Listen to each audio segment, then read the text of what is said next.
Technology staffer now working for the Social Security Administration. Handsome guy that got the hell knocked out of him. Police caught and arrested two 15-year-olds as the crime was happening and said they were looking for a group of others. And over the weekend, FBI agents in flak jackets were seen patrolling the lively U Street corridor. Jennifer King, Washington. This is AP News.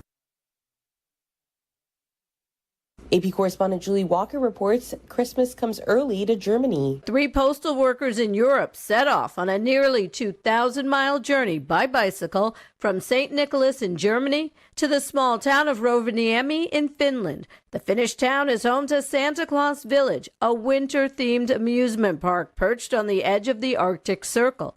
The cyclists are traveling north to bring letters and Christmas wish lists addressed to Santa Claus. The town of St. Nicholas is one of 7 places in Germany with a Christmas-themed name, all of which receive letters addressed to St. Nick. I'm Julie Walker. A magnitude 6.1 earthquake struck Turkey's northwestern province of Balıkesir. It killed at least 1 person and caused dozens of buildings to collapse. Officials say at least 29 people were injured. More on these stories at apnews.com. I'm Haya Panjwani, AP News. This is 820 AM, WCPT Willow Springs, and streaming worldwide at WCPT820.com. We are Chicago's progressive talk, where facts matter. Now, your WCPT 820 weather update. From the Weatherology Weather Center, I'm meteorologist Jennifer Wojcicki. We'll see a few spotty showers and thunderstorms at times here for today. Partial sunshine develops a high into the upper 80s. Winds out of the southwest around 5 to 15 miles per hour. Tonight, a chance for showers and thunderstorms, cloudy, a low near 72. By Tuesday, another chance for rain and storms, partial sunshine, high of 84 degrees.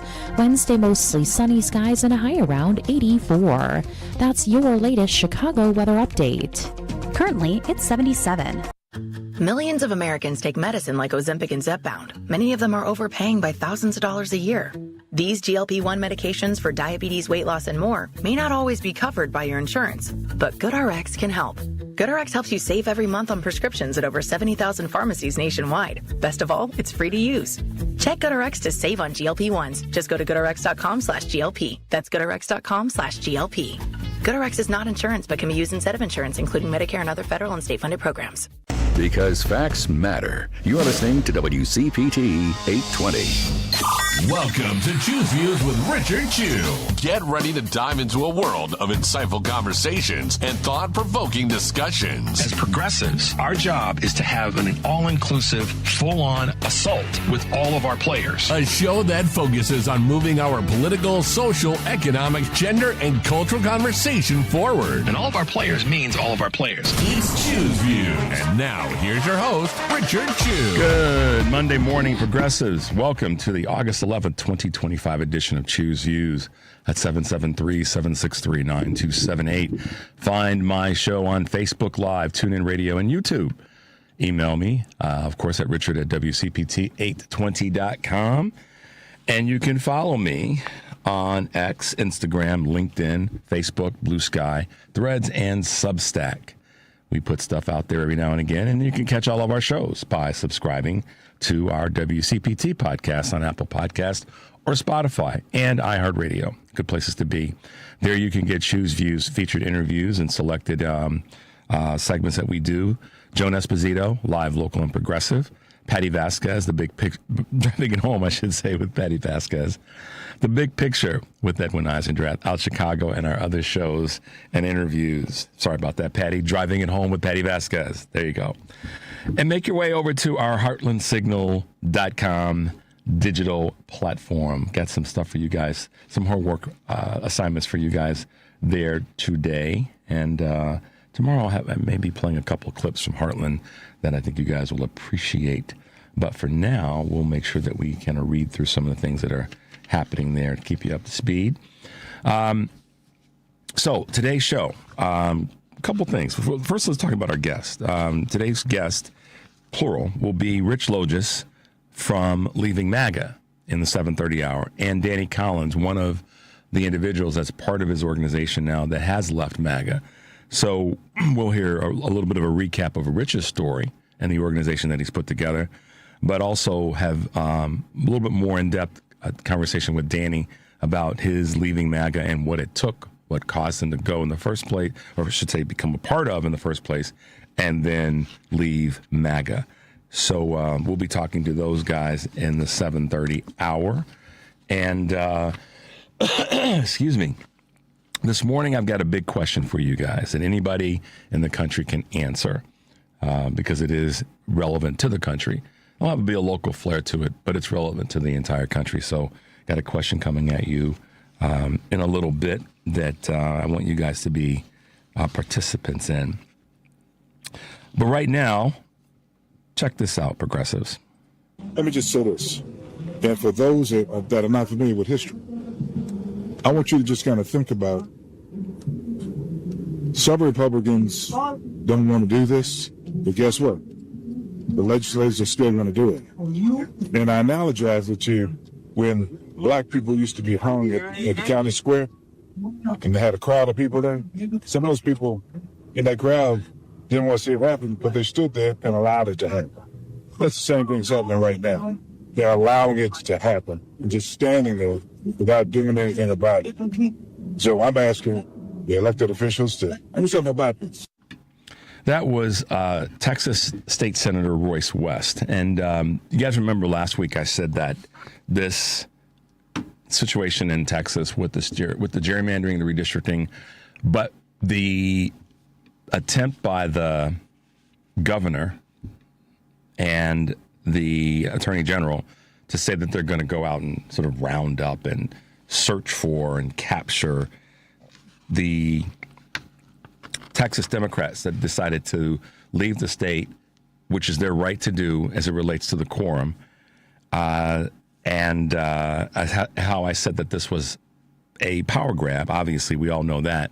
But it's also deeply rooted in racism in America and the racist conversations around, quote, going after folks who were enslaved that had broken free or that had, quote, I hate to even say escaped. How do you escape from this horror? Why is it even, escaping from that horror, why is it even a way of referencing it? They were breaking away for reasons of humanity.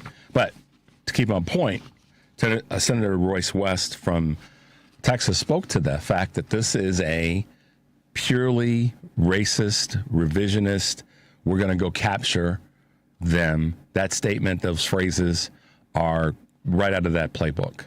And for those of you who didn't believe me, you know, this is a man who is an elected representative in the state of Texas is telling you that that's what this is built of, and that Republicans are sitting by and watching it happen. And when I'm not just speaking of the Republicans that are the elected officials in the state of Texas. I'm talking about those who are citizens of the state of Texas that know this is wrong, that they would be redistricting. How do you? This is how I look at this. One of the ways I look at it. It's not the only way I look at it. So if you're a voter in the state of Texas, and let's say that you're in a neighboring district of someone that you know that lives in a district that's going to get redistricted. Okay, let's just play this out. And I thought about this over the weekend. You live in a district that's neighboring to a district that is going to get redistricted. And how do you, and you two people, let's just say let's just make a bigger number. Let's say it's 10 people, 5 in, 5 out. 5 in district, we'll call it 1, and district 2, or A and B, whatever. And the 10 of you work at a business, whatever type of business it is, from any stretch of the spectrum of companies, but you work at the same company that's in yet a third district. So just stay with me. So districts A, B, and C. You live in 1, 5 of you live in 2, and District 3 is the place where your company that you work for is located. And I'm just playing this out to make a point about connectivity and your neighbor and your fellow Texan and citizen. So the company that you work for is not in the district that you live in. That's not uncommon, particularly in a large geographical area. And it can be the same in the small one, too, based on the density. But that being said, you're in District 1, You have friends, coworkers in District 2, and you guys go to work in District 3, and now your friends in District 2 have been redistricted from a political standpoint where their ability to have representation balanced with the representation you have in your district gets removed. So now your coworkers don't have the same access and rights and representation that you do in your district. That's why when Senator Royce asked for Republicans to do something, he's speaking to the Republican leadership or elected officials. I'm speaking to both. We know that the elected officials are going to sit by and let this happen because they're too weak, too feckless to stand up to Abbott and to Paxson, and certainly to stand up to Donald Trump and say, no, we're not going to do this. Why don't the Republicans step back and say, no, this is not fair? I have family in those districts. It's not fair. Let's see. This is where sometimes the word "fair" I know gets misinterpreted, but that's what he's asking. Why won't these people look at that and say that's not fair, that's not balanced, that's not right? It's going to hurt people. But the individuals who vote in that state, that vote in those 2 districts, that work in the 3rd district, where are they? Where are they in terms of stepping up and saying that's not fair, that's not right? I like Bill and Mary; they're good people, and to know that this redistricting is going to take away from their ability to have the same things that I have, and they're good folk, and they may be center left and center right, so they're right there in the middle together. They don't agree on everything, but they are good people and good. They care for each other. When Bob's mother was passing away, Larry came to the hospital to sit with the family, and vice versa. You know what I'm talking about. We all here in Chicago, we know what everybody that hears that heard what I just said. You know exactly what I'm talking about. So why are the citizens? See, we blame. I say this on the show a lot, and you guys know it. You guys come at me and say, "Why aren't you talking to so and so about this more? Why aren't you saying more about this? Why aren't you saying?" I want to ask the question, why aren't you? And some say, well, why are you beating up on us? Why aren't you? So why aren't the citizens of Texas that fit into that example that I just presented to you, why aren't they stepping up? Why aren't they telling their representatives, this is not right, this is not fair? That's the question that America has to ask itself. That's the question that we want to know an answer to. Why aren't the individuals who have family, friends, coworkers, and all the rest in a district that's going to get shuffled around for the purposes of keeping Donald Trump's behind out of jail? At the end of the day, that's what it's really about. Why aren't they stepping up? That's a question that the country has to ask itself. I believe it's a very important question to ask. So I appreciate Senator Royce West asking why aren't the Republicans stepping up, doing something about it. I agree. And it's an and. Why aren't the citizens doing the same thing, if not more? That's the question we have to ask. Today is Monday. It is the 11th of August, 2025. I put in here, I put in 2008. I don't know where the heck that came from. I think I was thinking of the 8th month of the year. In any event, August 11th, 2028, 2025. See, I did it again. I don't want to burn time too fast. When we come back, I've got a question that I want you guys to be participants in. I most definitely want to hear from you. You're listening to Choose Views on WCPT AM 820 here in Chicago and WARR 1520 AM 103.5 FM from Warren County, North Carolina. I'm Richard Chu. This is Choose Views, and we'll be right back. This is a WCPT Veteran Minute. When Pearl Harbor was attacked, men of all races across the country volunteered to join the fight, despite the United States Army being heavily segregated. Black enlistees were mostly assigned to combat support roles. But this did not stop Lieutenant Colonel Paul L. Bates, who knew of the racism and pushed his soldiers to achieve excellence. The 761st Tank Battalion was formed in the spring of 1942. It contained 30 black officers, 6 white officers, and 676 enlisted men. The unit donned the nickname the Black Panthers, wearing patches on their uniforms with a panther on it and the slogan, "Come out fighting." And in 1944, the 761st was assigned to General George Patton's Third Army in France. General Patton gave a colorful speech to his crew, and the Black Panthers became the first African-American tank squad in World War II. And by the end of the war, the Black Panthers had fought further east than every other United States unit, receiving 391 decorations for their heroism. Because facts matter. You are listening to WCPT 820. Good morning. You're waking up with Richard Chew. Good morning. Good morning. Good morning. We're live and ready to hear from you. Text or call us now at 773-763-9278. Same number. Simple as that. Let's get the conversation going on WCPT 820, Chicago's Progressive Talk. Hey, guys. Welcome back to the show. 773-763-9278 is our Credo mobile phone text line. Thanks for tuning in this morning. Make your way over to heartlandsignal.com to check out our Heartland Signal articles and posts. They include a little bit of everything from Missouri State Representative Ashley calling out the Republicans to the Texas Democratic Caucus Chair Gene Wu going after Mike Braun, the governor of Indiana, and some of the comments that he made that, you know, tinged with a little bit of racism and all the rest. He definitely, you know, took offense, as he should, and we all should. I'll probably play this clip tomorrow, and we'll talk about it a little bit. But this is kind of how it went down. Texas House Democrat Caucus Chair Gene Wu on what Senator Mays Middleton of Galveston making a blatantly racist comment, asking if Wu was back in China. Can you believe that? I can definitely believe it. He actually asked, in a press conference, he asked if Wu was back in China. And people want to run around and say, oh, there's no racism in this country. There's no bias in this country. So anyhow, make your way over to Heartland Signal. Some great clips there, and we'll work our way through a couple of those probably tomorrow. But for now, let's bring you up to speed on a couple of Choose Views news items here on August 11th, 2025. Vegas is facing a tourism slowdown. A drop-off in Las Vegas tourists may indicate, a wider economic trend. Quote, it tends to be a signal for potentially where the economy is headed, one expert says to NPR. For 6 straight months, the city has seen fewer visitors year over year, one estimate shows.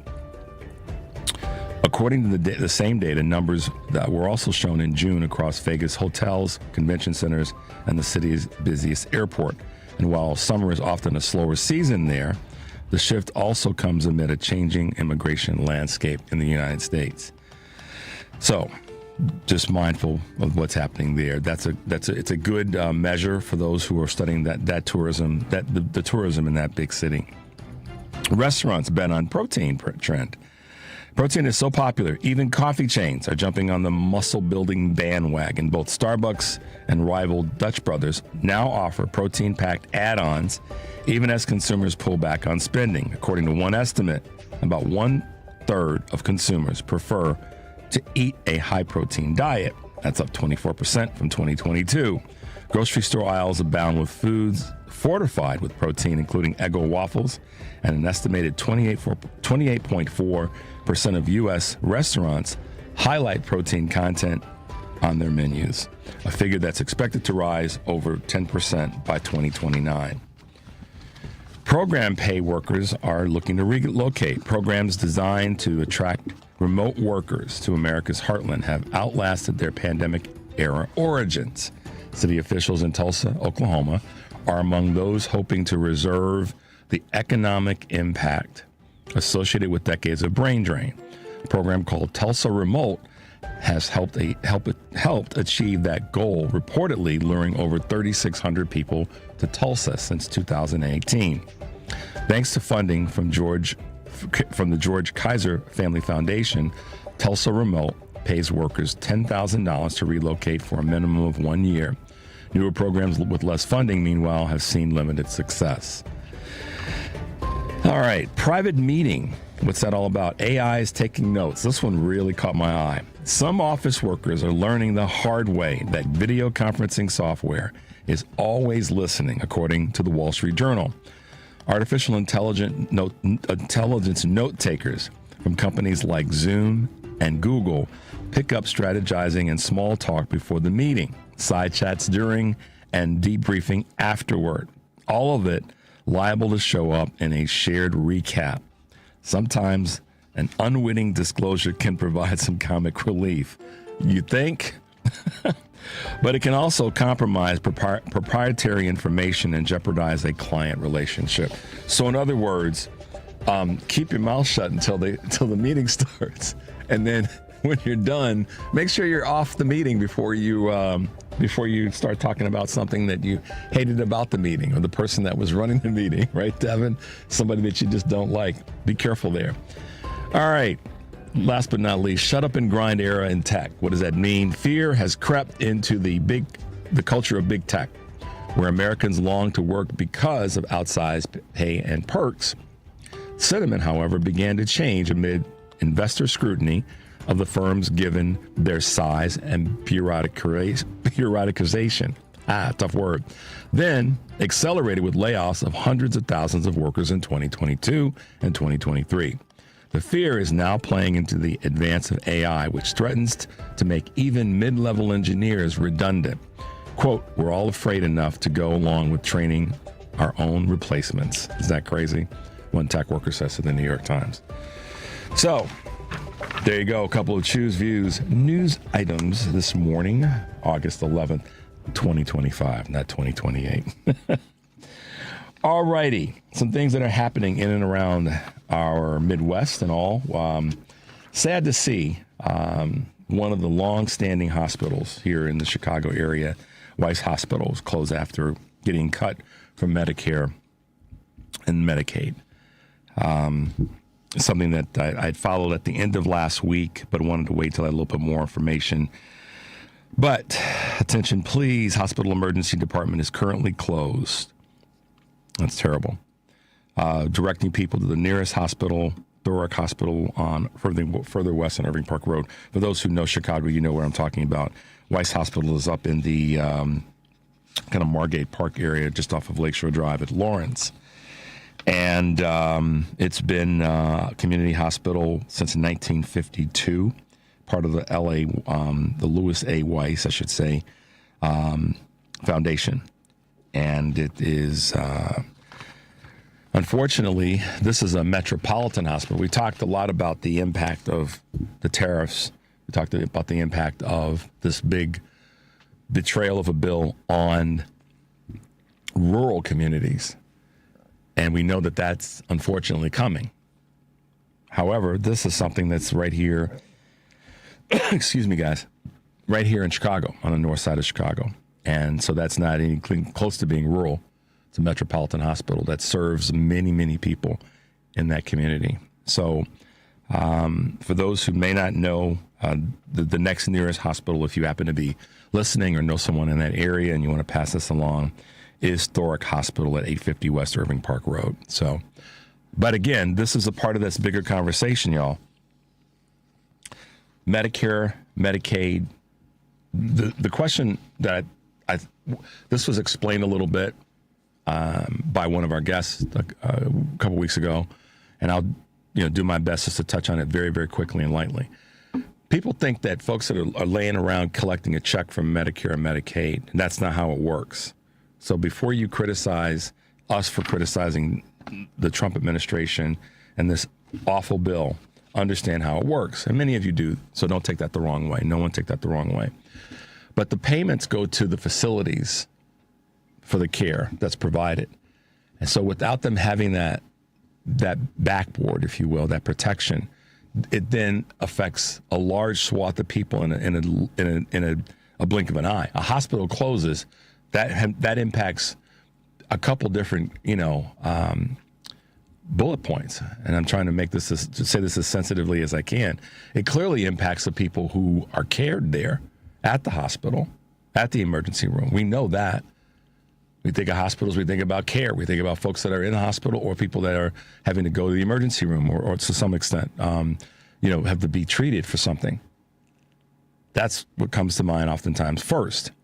But there's the other components that we don't think about, and particularly now with this idiot in the White House and his band of idiots that ride along on his coattails that don't have the guts to speak up.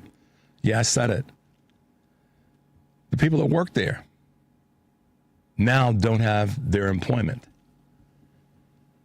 And they care for people at sometimes the expense of their own care. They now don't have the employment that they have counted on. Let's be honest, most people that work in a hospital are somewhat skilled and trained. I'm optimistic in saying that, let's hope the good Lord in the universe helps them find another opportunity.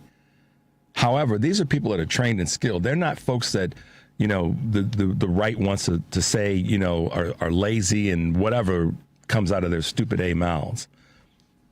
But these are folks that are talented and they bring skills to the community that they serve in. That hospital is one. It's a micro community in the larger community.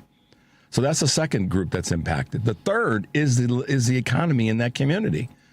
Think of the people that at Weiss go to the restaurants and some of the businesses and whatnot. I can think of 5 businesses that are within walking distance of the hospital. That those businesses may see a little bit of a downtick because those folks may not go there on their way to work, on their way home, during their lunch breaks, whatever the case may be. And then this is the part that is a heartbreaking part from a visual standpoint. You now have a building that's a pretty sizable building that if it gets shuttered, it's an eyesore on that neighborhood. All because 78 million people let their racism, sexism, Christian nationalism, and privilege be more important than listening to a woman that didn't have all the answers about all the things, but nobody does. Let that get in the way of saying she would be a better choice. I'm going to vote for her and against him. I can do both. I can carry both of those thoughts in my brain at the same time or close to the same time. I can vote for her and still be voting against him.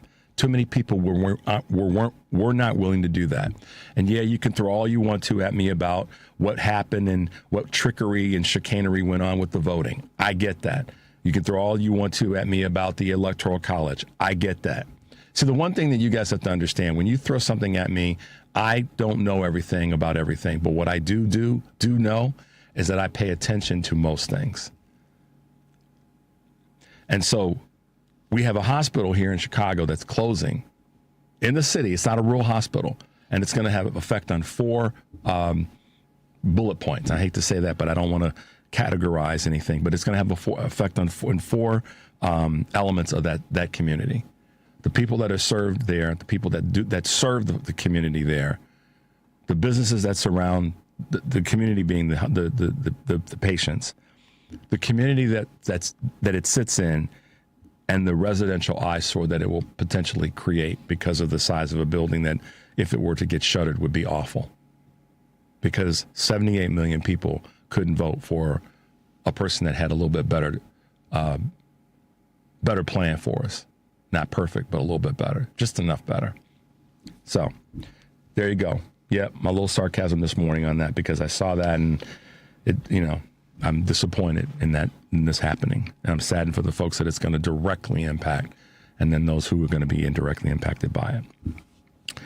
You're listening to Choose Views on WCPT AM 820 here in Chicago, and WARR 1520 and 103.5 FM from Warren County, North Carolina. I'm Richard Chu. This is Choose Views, and we'll be right back. Greece is cheap. But the airfare costs a fortune. Paris? Not much closer, and again, airfare... What about Puerto Vallarta? Let's face it, flying anywhere is just too expensive. Wait, what's this? Low-cost airlines. With one call to low-cost airlines, you'll drastically slash your travel costs. We're talking insanely low airline prices to any of your favorite destinations. Where would you like to go? London, Rome, Costa Rica, Australia? Wow, that's cheap. So why wait? Call now to learn how crazy cheap it is to fly anywhere in the U.S. or international. Our prices are so low, we can't publish them. The only way to get them is to call to instantly hear the most amazing best deals on airline travel. It's that easy. So call now and start packing. 800-708-3091. 800-708-3091. 800-708-3091. That's 800-708-3091. You're listening to WCPT 820. Here's the latest Chicago weather update. From the Weatherology Weather Center, I'm meteorologist Jennifer Wojcicki. We'll see a few spotty showers and thunderstorms at times here for today. Partial sunshine develops a high into the upper 80s.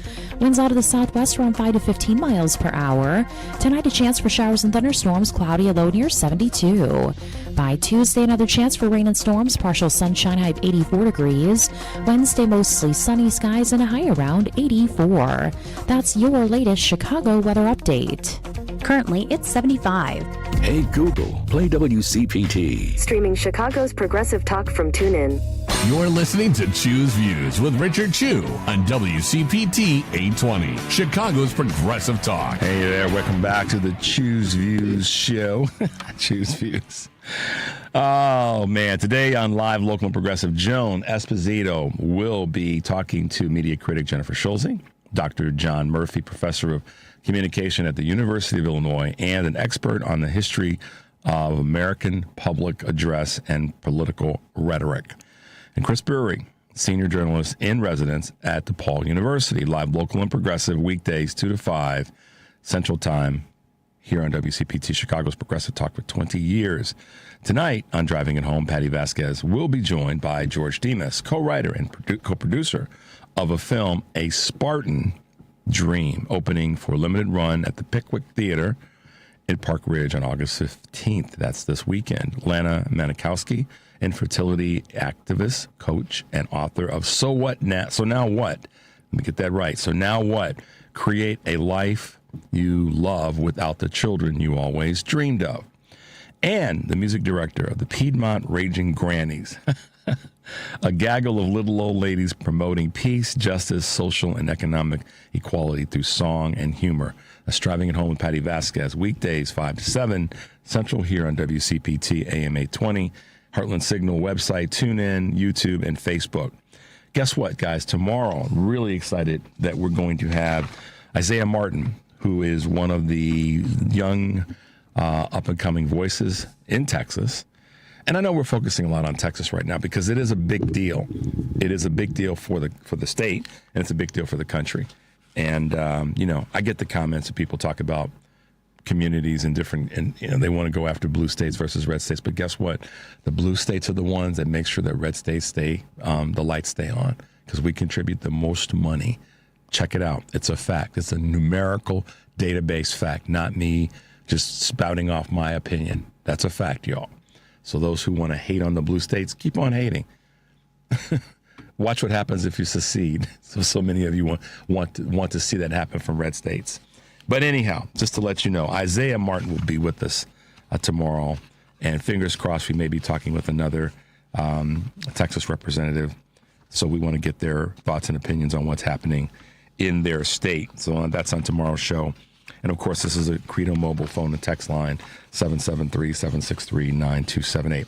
So, listen, I want to give a little bit of a shout-out. Then I'm going to get to the question that I want to cover with you guys this next hour for those who want to participate. I had a wonderful opportunity to do something that I've only done once before in my life. What is that? Well, the legendary trumpeter and band leader and music producer that you all know the name and you, I'm certain, know the music, was here in Chicago over the weekend. Who would that be? That would be Herb Alpert, performing at the Harris Theater Saturday and Sunday. So my wife, wonderfulness of her, was able to get us tickets right down up there where we could throw a jelly bean at him. And it was a phenomenal show. Why am I saying this? Herb Alpert is a legend. He's 90 years old, and he played like he was 64. He kept referring to himself as being 64. It was a great show. Lots of great tunes from the Tijuana Brass time. If anybody was there, if you happen to be there last night or on Saturday, give me a call, because I'd like to know who was there. If you happen to listen to the show and ironically were at either of his performances over the weekend. It was a great show. Lots of great stories, videos of all of the sort of the catalog of music and shows and appearances and partnerships that he's had over the 70-year career in music, 65 plus year career in music. And he's touched everything in terms of who he's worked with. From in the 60s and the 70s, it was a lot of big, the big band Tijuana Brass sound, Sergio Mendes and Brazil 66. For those of you who are old enough or musically inclined enough to understand who that gentleman it was and what his impact on music of all sorts. There's music that you listen to today that's part of a movie or a television show that you may not have known was put together by one of 3 or 4 people. Quincy Jones, who we just lost, Sergio Mendes, and Herb Alpert. There's others, but those 3 people sit high on the list. And you could also add to that Sir George Solti, for those who, know the music. In the music of television, in terms of theme music, the soundtracks of movies and theater.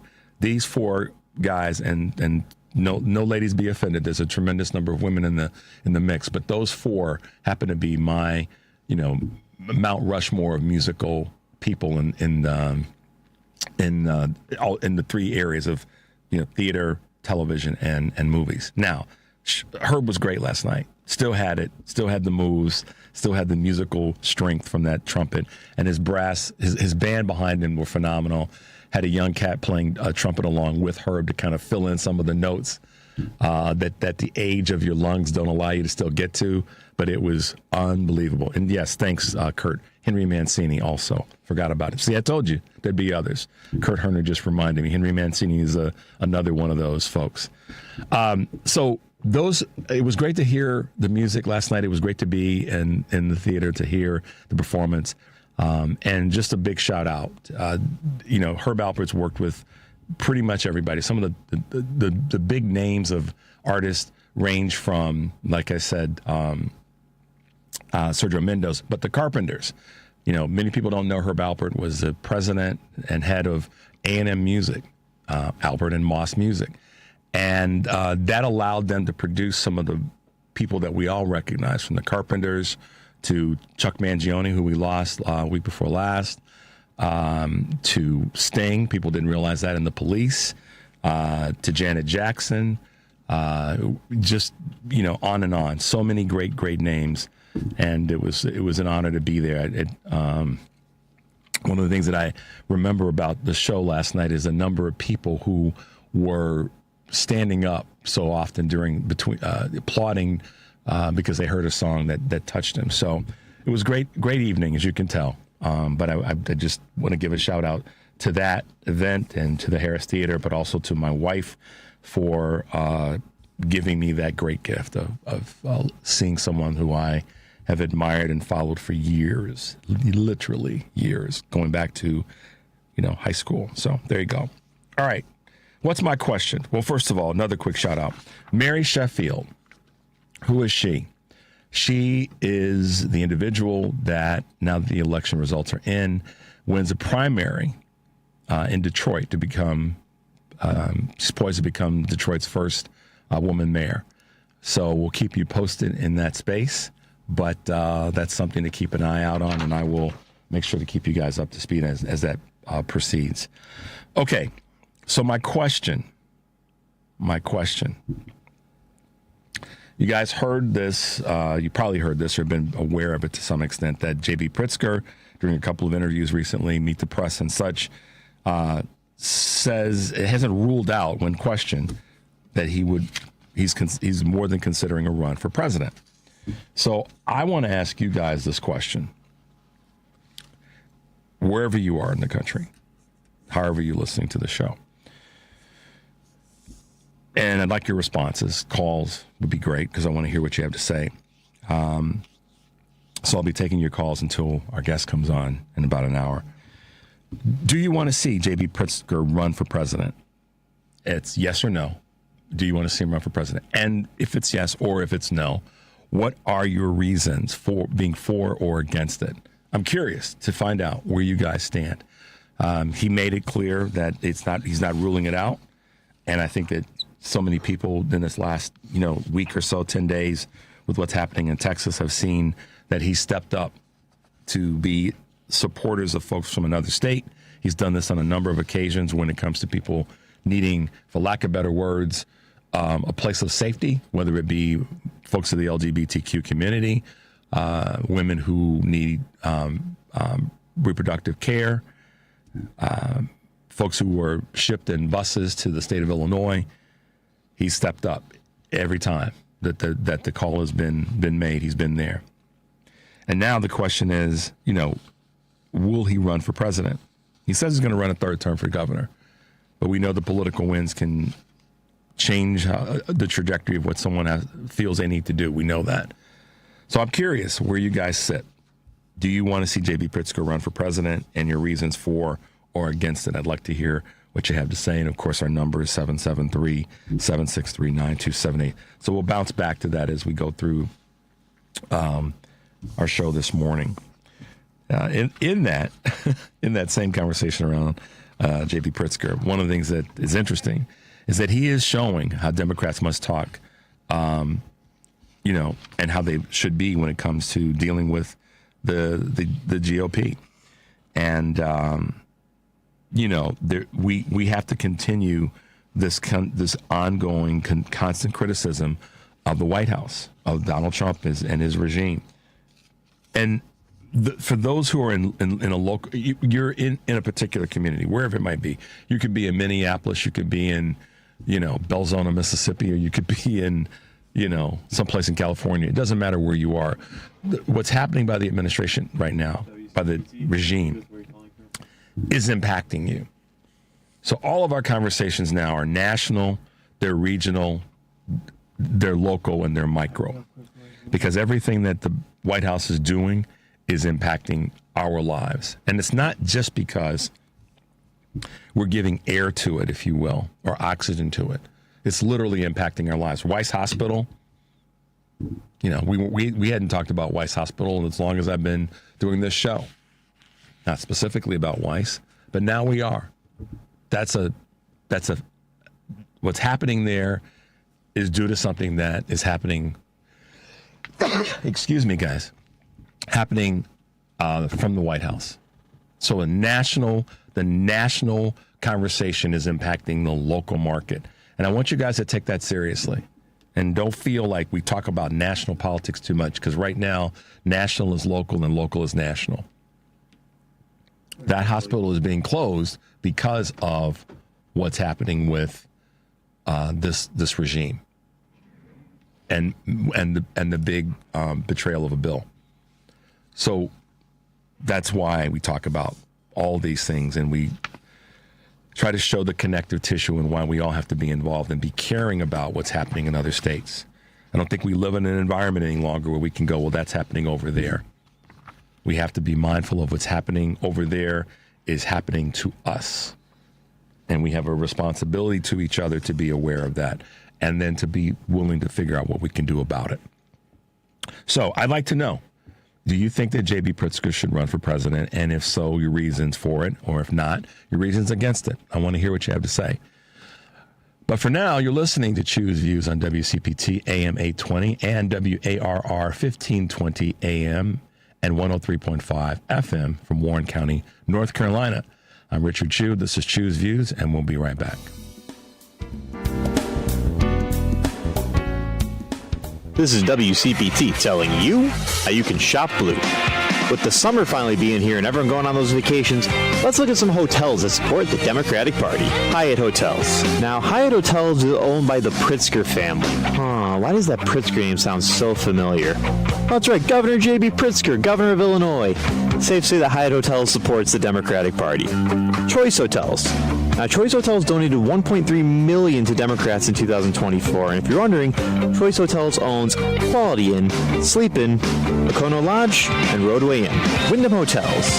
Now, Wyndham Hotels owns Super 8, Days Inn, Aquanita, Ramada, and more. Marriott. Marriott donated $228,000 to Democrats in 2024, and Hilton Hotels donated $241,000 to Democrats in 2024. This has been WCPT telling you how you can shop blue.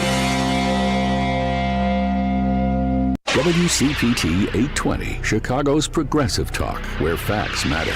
You're listening to Choose Views with Richard Chu on WCPT 820, Chicago's progressive talk. So here we go. J.B. Pritzker gets it. On Meet the Press, Pritzker was asked to respond to Texas Governor Greg Abbott calling Illinois' congressional map a joke. And Governor Pritzker fired back, well, Governor Abbott, it's a joke.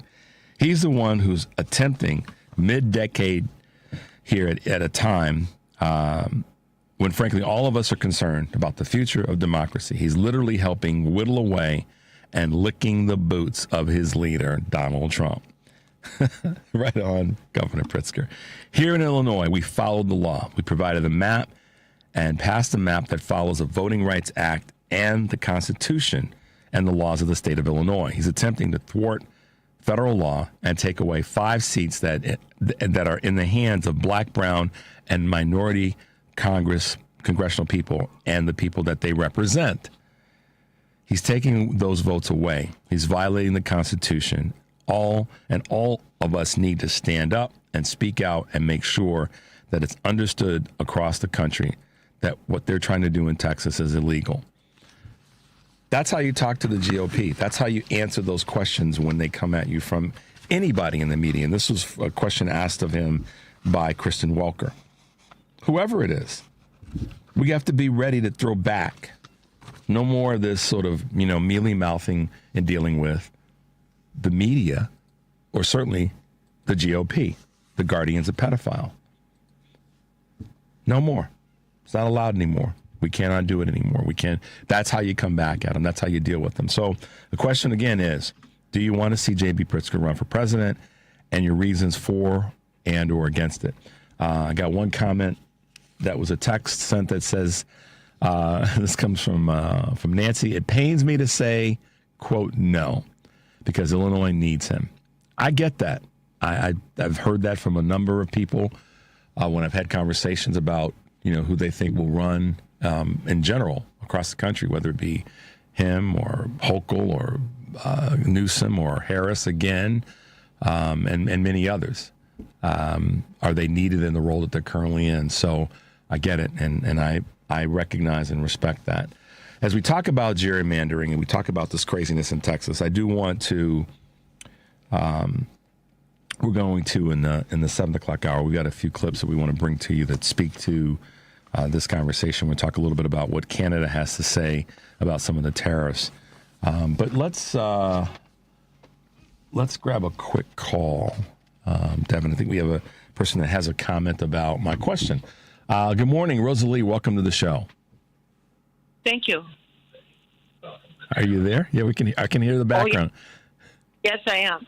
So, I hear you. Okay, good. So you got it. Are you calling because you have a general thought, or are you more specific about my question about J.B. Pritzker running for president?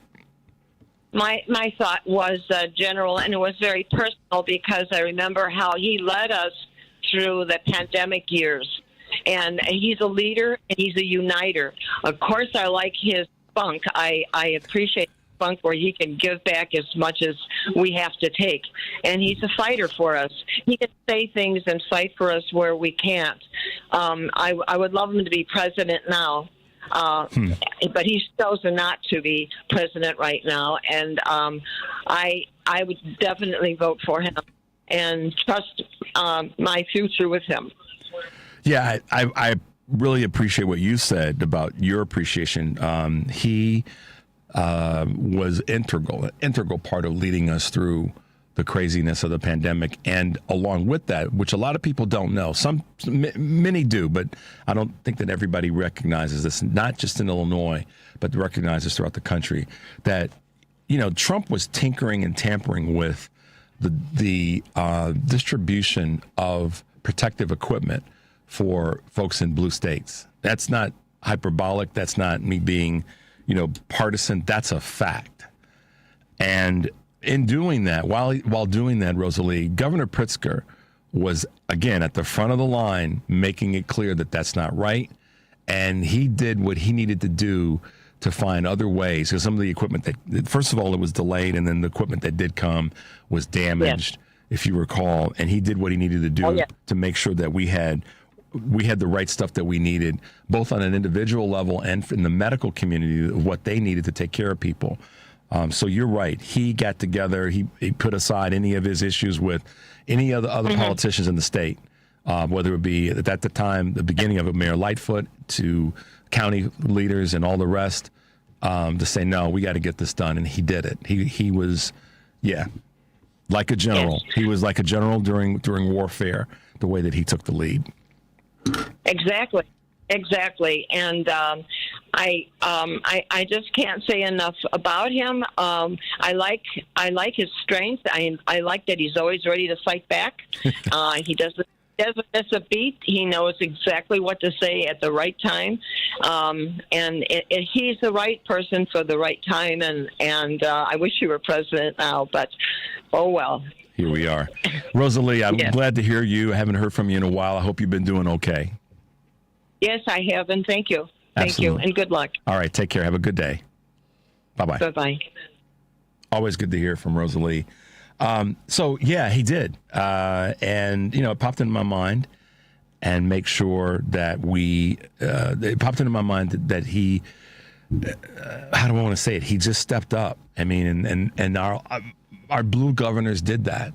So the folks that want to trash the blue states, go ahead, knock yourselves out.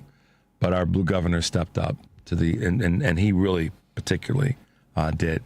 So the question on the table this morning is, do you want to see J.B. Pritzker run for president? And if you are for it or against it, I'd like to hear your reasons.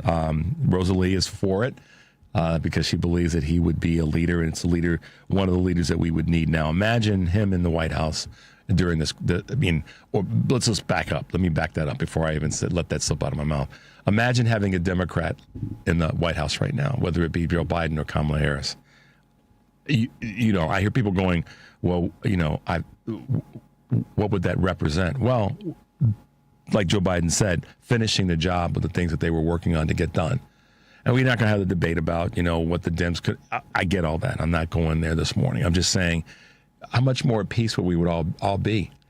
The world would be cooled down. We wouldn't have these issues that we are having in trying to determine what should we be doing in the Middle East, what we should be doing with the Ukraine, Russia situation, the war that Russia started. That's a reality, guys. Hate it if you want, but that's a fact.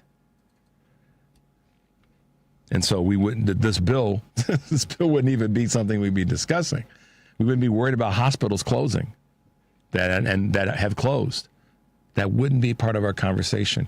There wouldn't be people worried if they're going to be able to keep the lights on because they work in a capacity that the bill is going to take away access to certain resources. We wouldn't be having that conversation, guys. Of course, if we would be having others, but we wouldn't be having the ones that are stressing so many people out right now. We wouldn't have a president. Just check this out. We wouldn't be talking about this Epstein situation. We'd be talking about it, but not from the perspective of the person in the White House being at the tip of the spear of the problem. We probably would be talking about it. There'd be maybe some investigations going on. I don't know. But we wouldn't be looking at it in terms of we're wasting resources because, Donald Trump is ordering Pam Bondi and all the rest of the Justice Department to protect him, the FBI, protect him from the disgusting parts of his life that we're all now having to live with. We wouldn't be dealing with that. You can say what you want to about me and my opinion and views, but that's one that I can lock on 10 toes to the line. We wouldn't be dealing with that right now. This bill wouldn't be the issue that we're talking about. I can assure you of that. We'd be trying to find ways to get money to businesses like Kamala Harris talking about. And the list goes on. We wouldn't have a president that says, I'm going to use 1,000 troops in D.C. to protect the city. Protected from what? You? And your carnage? Because you want to take a story that some believe was trumped up, no pun intended, about a Doge boy getting assaulted, and now you want to bring 1,000 troops to the streets of D.C. to occupy it? We don't need that, but it's a distraction because this pig of a president that we have right now has a past and a current that's disgusting. So it's a distraction. That's what it is, plain and simple. 1,000 troops. We're talking about a press conference today. There's going to be a press conference to talk about having 1,000 troops on the streets of D.C. For what? To distract. Not because it's needed.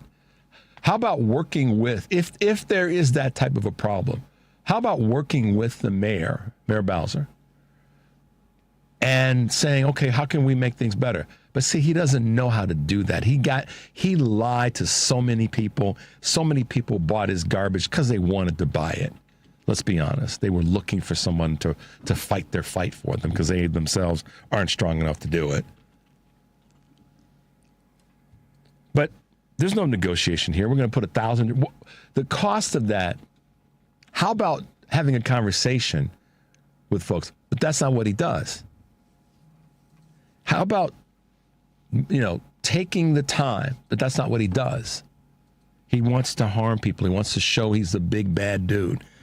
And there's going to be repercussions that come from this. 1,000 troops on the streets. Let's just be honest. Los Angeles is about 580 square miles. I think I got that right. I'm just trying to remember from my, nerdy brain. And we saw the numbers of troops that were in Los Angeles. D.C. is like 70 square miles. I believe that's right. I hope I'm right. I know that somebody will correct me or assist me in that. 1,000 troops? Come on. Why didn't he call out 1,000 troops during January 6th? How about that? When it was a real threat to D.C., to the Capitol. You guys see the connection there? It's a distraction. Because he is what Christy Teigen so correctly labeled him as. And the initials or acronym are PAB.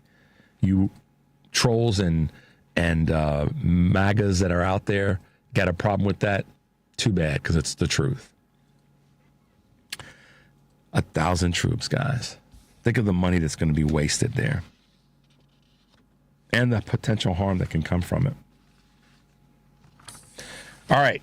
We're going to take a quick break. It's top of the hour. The number, of course, is 773-763-9278. You're listening to Choose Views on WCPT AM 820 in Chicago and WARR 1520 AM and 103.5 FM from Warren County, North Carolina. I'm Richard Chu. This is Choose Views, and we'll be right back. Check up on health with Chris Whitting. Dr. Stephen Hecht and colleagues at the University of Minnesota wanted to find out whether past studies were correct in showing the cancer risk of exposure to environmental tobacco smoke, and exactly what the risk is by evaluating a known cancer-causing agent in the systems of women non-smokers who live with smoking husbands. NNK is a tobacco-specific lung carcinogen. It's a chemical relative of nicotine. Our hypothesis was confirmed. We found significantly higher levels of these NNK metabolites in the urine of the women who live with smokers, and we believe this provides very strong evidence in support of the epidemiologic studies. The risk is about 5 to 6 times that of a non-smoker. Dr. Hecht and company also measured the risk for those who work in taverns and restaurants. With Checkup on Health, I'm Chris Whitting. Viking, dedicated to creating travel experiences for the thinking person, with programs designed for cultural enrichment on board and on shore. Discover more at Viking.com. News, I'm Haya Panjwani. Flash flooding canceled the final day of the Wisconsin State Fair as continued heavy rainfall in half a dozen Midwest states forced motorists to abandon their vehicles, cut power to thousands of households, and closed busy roadways. Abby Warren, cycling through Wautusa, Wisconsin, says she's never seen the Menominee River and parts of the city flooded like this. Honestly, it's just kind of unbelievable. Yeah, that's kind of all. When I rode down through Hart Park and I saw the whole stadium flooded. The audio is courtesy of WISN. A court in Indonesia has sentenced 2 men to public caning. An Islamic Sharia court in Indonesia's conservative Aceh province has sentenced 2 men to public caning 80 times each after Islamic religious police caught them engaged in what the court deemed were sexual acts. The trial in Banda Aceh, the provincial capital, was held behind closed doors. Judges have the authority to limit public access to a trial if the case relates to adultery and open it only for the verdict. The 2 men, aged 20 and 21, were arrested in April after residents saw them entering the same bathroom in Banda Aceh.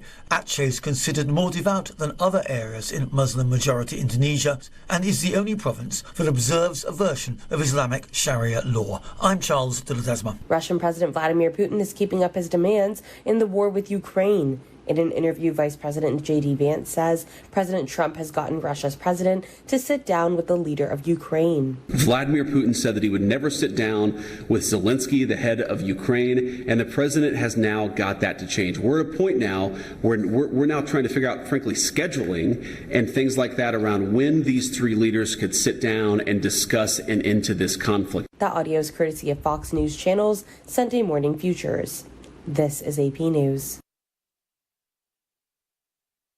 AP correspondent Julie Walker reports on what we're finding out about the man who killed 3 people at the CDC headquarters on Friday. A Georgia man who blamed the COVID vaccine for making him depressed and suicidal has been identified as the shooter who opened fire late Friday on the U.S. Centers for Disease Control and Prevention headquarters in Atlanta, killing a police officer.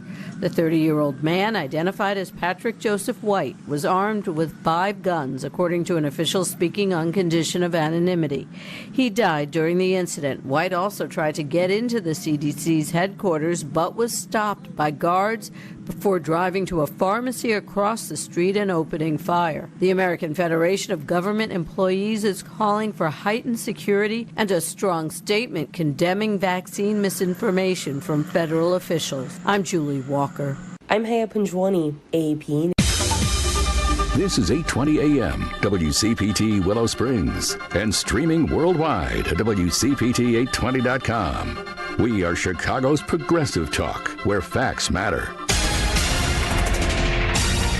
Now, your WCPT 820 weather update. From the Weatherology Weather Center, I'm meteorologist Jennifer Wojcicki. We'll see a few spotty showers and thunderstorms at times here for today. Partial sunshine develops a high into the upper 80s. Winds out of the southwest around 5 to 15 miles per hour. Tonight, a chance for showers and thunderstorms, cloudy, a low near 72. By Tuesday, another chance for rain and storms, partial sunshine, high of 84 degrees. Wednesday, mostly sunny skies and a high around 84. That's your latest Chicago weather update. Currently, it's 75. Some people just know they could save hundreds on home insurance by checking Allstate first. Hold it. Like you know to check the assembly instructions first. Hold it. Before building the bookcase. And done. Whew. You can let go. Yeah, checking first is smart. Ugh. So check Allstate first for a quote that could save you hundreds. You're in good hands with Allstate. Not available in every state. Potential savings vary. Allstate Vehicle and Property Insurance Company and affiliates, Northbrook, Illinois. This is WCPT 820, where facts matter.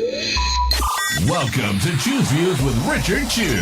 Get ready to dive into a world of insightful conversations and thought-provoking discussions. As progressives, our job is to have an all-inclusive, full-on assault with all of our players. A show that focuses on moving our political, social, economic, gender, and cultural conversation forward. And all of our players means all of our players. It's Choose Views. And now, here's your host, Richard Chew. Welcome back to Choose Views, guys. 773-763-9278. Appreciate you being with us this morning in our second hour. And by the way, if you haven't already, you can follow Heartland Signal on X, Facebook, TikTok, Instagram, and Threads at Heartland Signal. That's one word. And be sure to check heartlandsignal.com for daily updates. As I say, make your way over there. Also, our candidate interviews, 2026 midterms might be 15 months away, but we've already started interviewing candidates and posting audio on our website. So visit heartlandsignal.com/candidates to hear and share the latest interviews. All right. So the question on the table is, do you think that J.B. Pritzker, no matter where you are in the country, should run for president? And got some interesting comments that I'll share with you guys real quickly. Let me see if I can read these. Okay, let's see what we got here. This is a long one, but I'll try to give you the quick version of it. This person does want to see Pritzker run, and not quite sure how he would fare in the primary. He's done a great job of moving things forward, putting us in the right direction. It's a charisma that's needed. May not sure if that's going to be there for the primary. Also points out, and I got this from a couple of people, that they worry about the fact that he is Jewish and how this will rile up the Klan, the Proud Boys, and the Nazis, and create turmoil. And I don't disagree with that. I've said that to friends of mine in talking about when they've asked me, friends in other parts of the country that have asked me, what about JB? And I've said my version of that. And I don't think we can realistically look away from the fact that folks will come after him, or that will be part of the conversation. That's just, unfortunately, the racism of our country. But this person says they'd love to see him in office. He would do a fantastic job. And maybe he'll be a part of the next administration if we win. Good points. Good observation. Let's see what else we have here. Nancy's talking about her. I love it when I wake up in the morning and Joe Biden is president mug. Don't break that mug. Get another one in case you break it. Just FYI. That's the first thing that popped in my mind when I saw that, Nancy. So find a way to get another one if you can. I know it was given to you by a friend, and I know you cherish that mug. Yes, I agree. Joe Biden is the reason that our country avoided the Orange Menace for 4 years, and that's a reality. That's why I said earlier, imagine. And let's imagine that for our future. Let's be honest, it's going to be a tough road, fight like hell period of time. I'm not blind to that, okay? Okay, let's see what else we got here.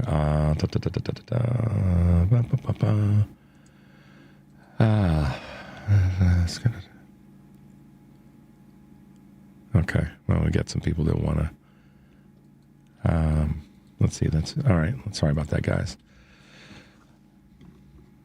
All right, there we go. I'll have to read those when I'm not on the air. Sorry about that. But we got a couple clips I want to share with you guys this morning as we talk about what's going on in this fight. And a woman down in Texas made it clear at a hearing how this gerrymandering is going to disenfranchise voters, and how she feels that not only is this, potentially illegal, certainly unconstitutional, but just flat out unfair. So, Devin, let's go to the Texas woman speaks her mind. So I'd like to open with a joke. A convicted felon, a rapist, and a pedophile walk into the Texas Capitol. Then he says, just a simple redrawing, we pick up 5 seats. Actual quote, by the way. We are here today to peacefully protest this blatantly illegal power grab. And I think that this government needs to be reminded what a peaceful protest actually is. Because so far, y'all have been treating it like a nuisance that you can just afford to ignore. Representative Hunter earlier was acting like allowing us to testify as some kind of favor that he's doing for us, that we should be grateful for the opportunity for him to ignore us and lie to our faces. To the contrary, you should be grateful to us because we are your lifeline here.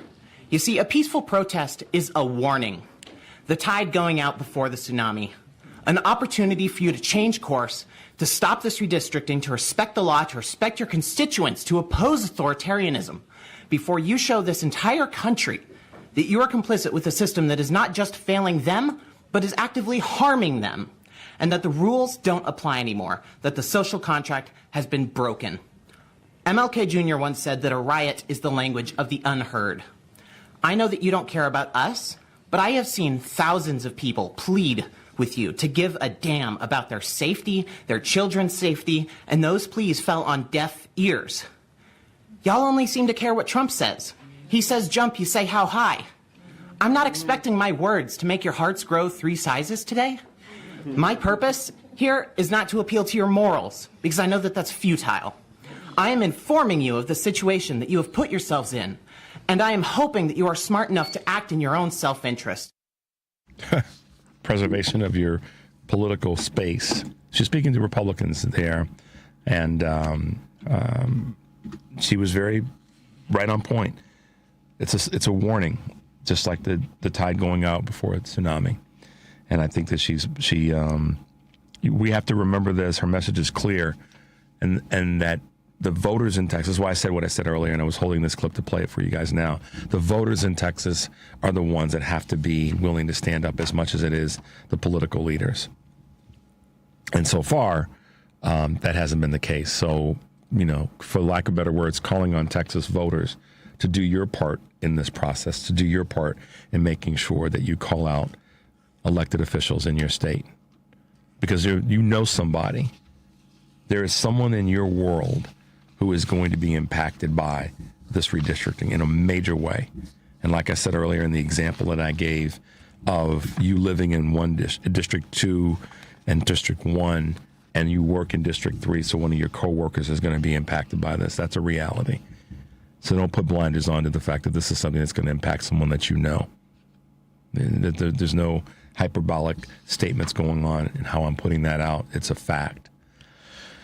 And so, when it comes to fighting this, we've got to be willing to, call out people and fight back in a strong way. And you guys may have seen or heard about this woman in Florida doing just that. She was in a cafe, I believe it was, and is that me? Did I do that? No, we're still here. Yes, we are. Yeah, we're good. We're good. Live radio, guys. But this woman that did exactly what we all have to be willing to do, and that's call out the folks that are not doing the work. And the majority of them are on the right. So let's not get into this. But the Dems, and tired of that. But the Dems, it's the Republicans, it's GOP that's causing the harm. And here's one that sits at the very high on the list that's been causing harm to the people in his state for a long time. Let's go to the Florida woman, Kevin. In fact, you cut Medicaid, so I couldn't get Obamacare. You don't care about working people. I'm not talking to you. You don't care about working people. You should be ashamed to show your face around here. A million jobs. A million jobs? Great. Who here has a great job? You should. Or is looking forward to finishing school? You really feel like you have a job coming up? You stripped women of access to public health care. Shame on you, Rick Scott. We depend on those services. Rich people like you don't know what to do. When poor people like us need health services, you cut them. Shame on you, Rick Scott. You're an embarrassment to our state. That's the kind of fire we have to bring, guys. She was right there, a few feet away from across the counter, and she made it clear. So when I talk about the voters in Texas having to step up, this is what I mean. This is, of course, a woman in Florida that made it clear to Rick Scott that she was not happy about what he's done, not just now, but for a long time. When is Florida going to wake up? When are the folks in Florida going to wake up and go, you know what? Yeah, I'm kind of tired of this. That's what I'm talking about, guys. That's the kind of energy and fire we want to ourselves bring, and we want to encourage those in other communities to bring to this argument, to this fight. Rick Scott has been a scourge on the state of Florida. He truly has. Name me something that he's done that's benefited the state of Florida, and then let's say the greater good of the country. I would name it if I could. Honestly, I would. I can be partisan, but also be honest and realistic. I can't name one thing. He skated along, defrauded people, got away with it, and now he's a U.S. Senator. Sound familiar? All right, guys, I'm going to take a quick break. You're listening to Choose Views on WCPT AM 820 Chicago and WARR 1520 AM and 103.5 FM from Warren County, North Carolina. I'm Richard Chu. This is Choose Views, and we'll be right back. Is your upper floor too hot in the summer? Are energy bills climbing with every degree? Green Attic can help. With over 15 years of experience and more than 1,000 five-star reviews, Green Attic is a trusted Chicagoland name for insulation, ventilation, and roofing solutions that improve comfort, energy efficiency, and indoor air quality. They specialize in attic insulation, spray foam, crawl space encapsulation, mold remediation, and solar attic fan installation, all designed to keep your home cooler in the warmer months. Green Attic also offers full-service roofing through Green Attic Roofing, including traditional and solar roofing systems with instant online quotes and long-lasting eco-friendly materials. Green Attic backs its work with the industry's only 10-year labor warranty, plus lifetime warranties on selected materials. Schedule a free insulation consultation at greenattic.com or get an instant roofing quote at greenatticroofing.com. That's greenattic.com and greenatticroofing.com. You're listening to WCPT 820 because facts matter. You're listening to Choose Views with Richard Chu on WCPT 820, Chicago's Progressive Talk. Hey, progressives, welcome back to the show. And liberals, and Democrats, and Republicans, and those who are part of MAGA or have left MAGA, which we'll be talking to our good friend Rich Logis in a little bit from leaving MAGA. Got to fight fire with fire. And that young woman in Florida going after Rick Scott, that's in her way of fighting fire with fire. And the woman in Texas speaking her mind to the Texas legislature, got to fight fire with fire. And we've got another clip from yet another person who's saying that this is what we have to do given what's coming our way, what's already on its way, not maybe coming, but is already on its way. And that's New York's Governor Kathy Hochul. So, Governor, you've waded into a national gerrymandering fight, a partisan political battle at a pitched fever level. What do you see when it comes to New York? You can't actually do anything to redistrict until 2028. So is your role in this more symbolic and fighting with Democrats, since nothing can really come of it for several years unless something happens at the State House? I mean, to not engage in this fight. If we don't fight for our democracy, we're doomed to lose it. That's how high the stakes are right now. And New York State, our normal redistricting, the next election would occur in 2032. I'm going to do whatever I can to literally change the Constitution of New York State to allow us to have an election with the lines that we draw. If this is how they're going to play the game, we're going to fight fire with fire. I didn't want to take on this fight. I've always followed the rules. Democrats always follow the rules. But when they're willing to do this to subvert our democracy, shame on us if we don't stand up. So I will get it done in 2028 if necessary, if they continue down this path. And, of course, they can stop. They want to stop this game. They can stop right now, and we'll stand down as well. But until then, we're not going to be on the sidelines. How important this is now more than ever to see what Donald Trump is doing to this country. And you know why they undertook this whole exercise? I'm convinced because they saw the polling for next year, and they're going to be obliterated next year because of all the Trump policies that are hurting New Yorkers in Republican districts as well. So they saw this. They said, they're in a panic. What can we do? Well, you know what? Let's change the rules in the middle of the game and see if anybody tries to stop us. Well, places like California, New York, Illinois, we're not sitting on the side. We're going to be involved in this fight to the bitter end. What's really powerful about what she just said is she knows what she's challenged with. That, and she had it right in terms of the year. It's 2032. But she's willing to make the changes necessary to protect democracy. She said it. It's affecting people. What's happening with this bill and other things in terms of tariffs are affecting red districts in New York just as they are affecting blue districts. So she gets it. So the goal is to change that arc. And if it requires her having to do some things that are maybe outside the box, as long as they're legal, and same with Governor Pritzker, same with Governor Newsom, Shapiro, I just drew a blank on governor in Colorado, but Wes Moore in Maryland, and the list goes on, then do it. Then do it. We can clean up aisle 7 after the fact. But right now, it's about protecting democracy. It's about protecting those districts. It's a national issue that's been made local, guys. You got to trust me on this. I could talk about, and I will, as suited, the local school board in a given community, because it's a local issue, and at the same time, this challenge, this attempt at redistricting is critically important because it does affect what happens on a local level. I can't say it enough, and I'm going to say it a lot because I want to make sure that if at a given moment somebody tunes out the show for whatever reason, they got to get to work, got to go, whatever, they'll take that with them. And at the same time, somebody tunes in the show. I don't know when someone's going to be listening. So we have to speak to this because it's a critically important conversation. Just like having a president that wants to put troops on the streets of Washington, D.C. Because frankly, there was a situation, I don't want to demean it by calling it less than what it may have been, where someone was assaulted. And now he wants to put 1,000 troops on the streets of D.C. Imagine that image. I sometimes think he's getting his marching orders, no pun intended, not from the folks at the Heritage Foundation and Project 2025. He's getting it from Putin.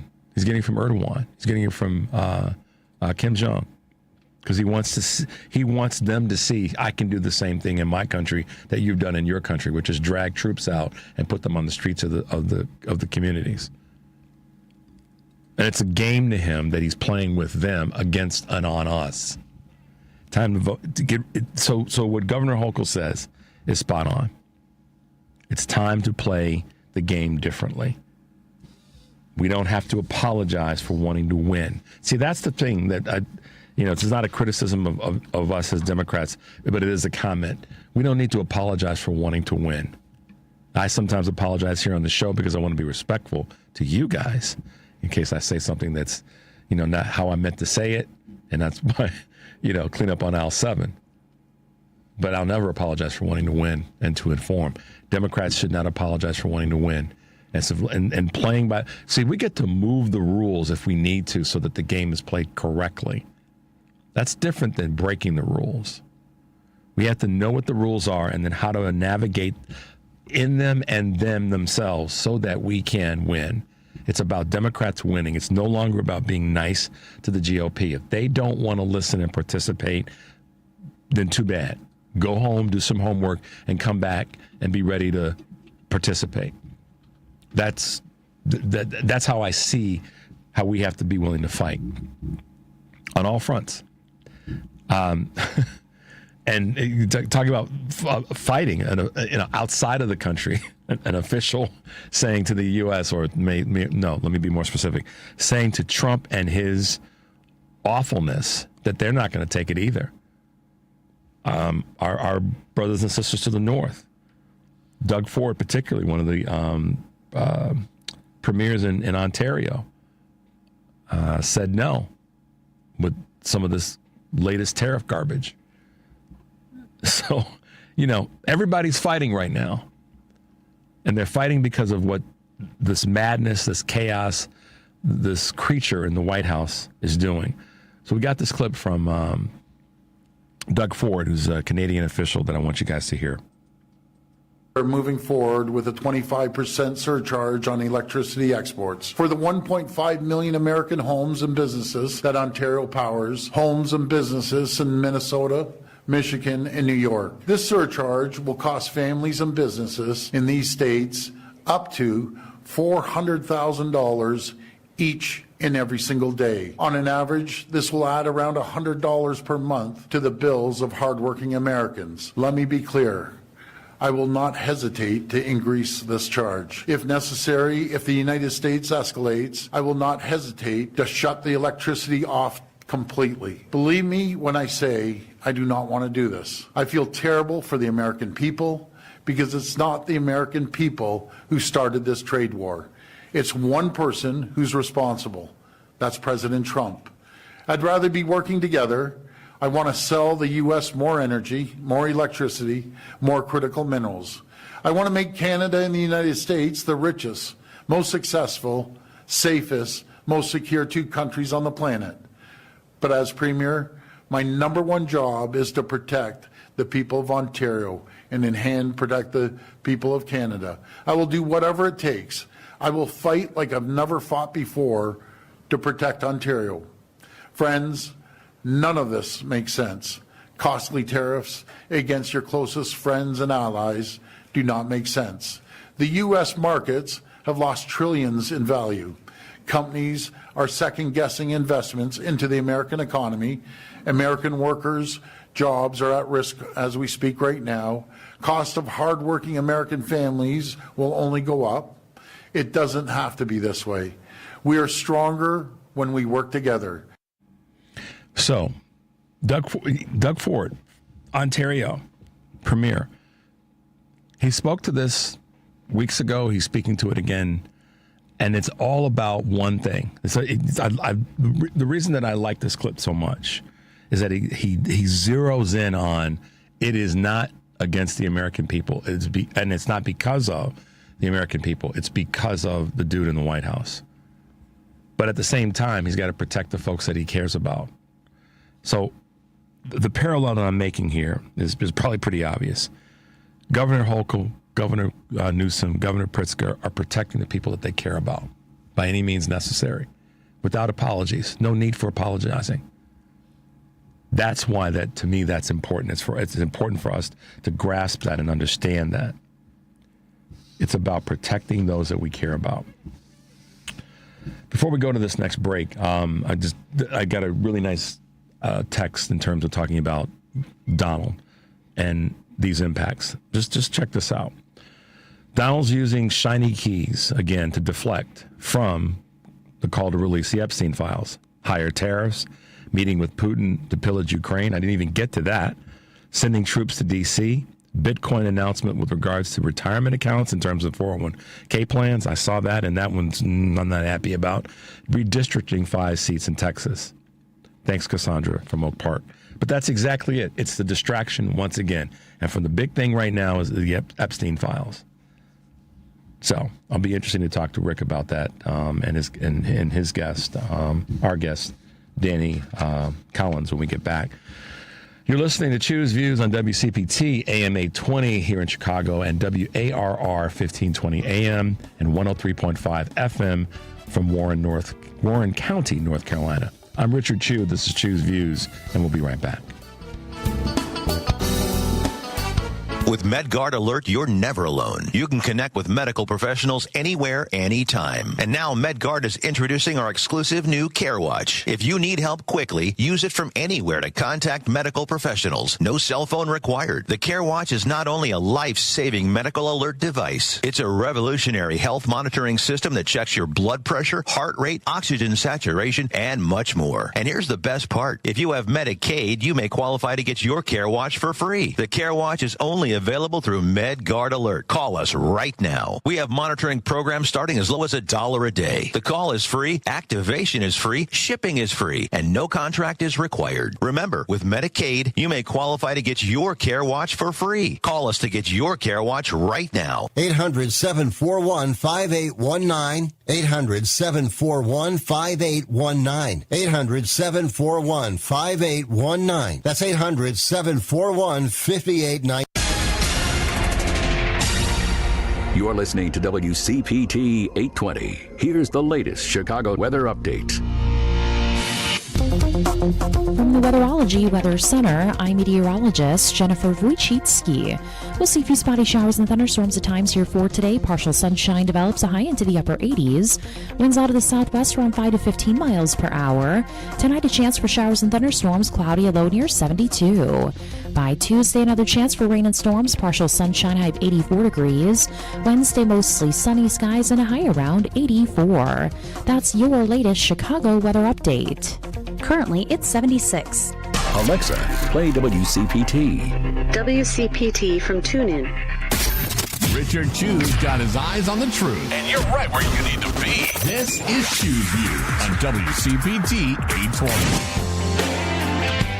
All right, welcome back to Choose Views, 773-763-9278. Stay tuned for our WCPT Progressive lineup. That includes the Stephanie Miller Show, my radio sister on the West Coast, Tom Hartman Show, the professor of everything progressive, Joan Esposito, live, local, and progressive, and Patty Vasquez, my bookend that's driving you home. So this gentleman has been with us before, so his name should be somewhat familiar to most of you who listen anywhere in the country. And it's our good friend, Rich Logis from Leaving MAGA.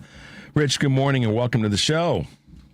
Hey, Rich, it's good to be back with you. These months in between go so quick, don't they? Yes, they do.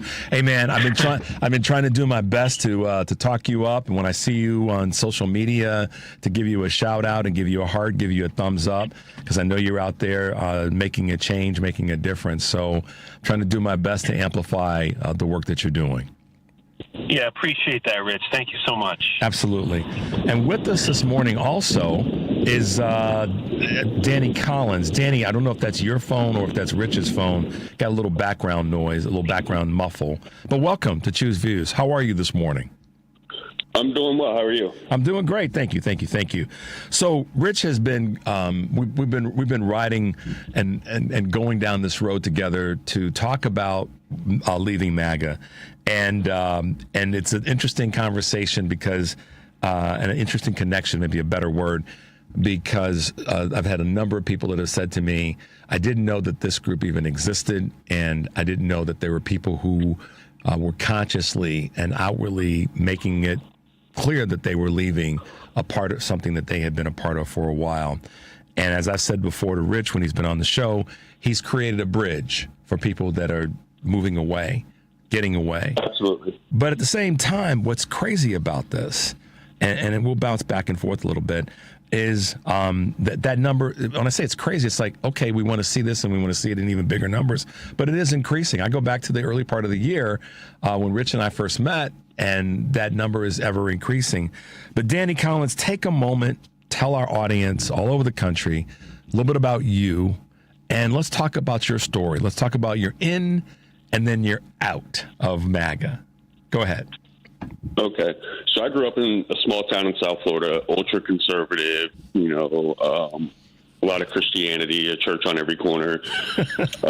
I ended up, I had childhood dreams of playing professional baseball. I signed with the Atlanta Braves at the age of 19. So that was my, aspirations. And then I ended up getting in a motorcycle accident, got addicted to Oxycontins, ended up homeless and incarcerated. And it was at the height of the Black Lives Matters movement and when Trump was campaigning for president. And I just remember thinking to myself that, Trump positioned himself as anti-establishment. He was going to save America, that all these groups of people we were supposed to be tolerant of, the LGBTQIA plus community, the black community, the Hispanic community. But when it came to, being a white, straight, Christian, conservative male, we were being discriminated against. And I was obviously highly uneducated, misinformed, and, completely lost. And I ended up meeting a guy in prison that was sentenced to 20 years to prison at the age of 16, out of the same community as me. And he was a black guy. He was a black Muslim. I was a white Christian. And we ended up becoming like best friends. But he taught me a lot about the racial disparities in sentencing and the prison system. And that's ultimately what started me on my path of leaving MAGA. It was like my aha moment. But one of the things I realized when I wanted to leave MAGA was that it was a lonely place, right? You had nowhere to go because people on the left were, really apprehensive about welcoming, me, seeing if I really did the work to change or, is this a superficial change?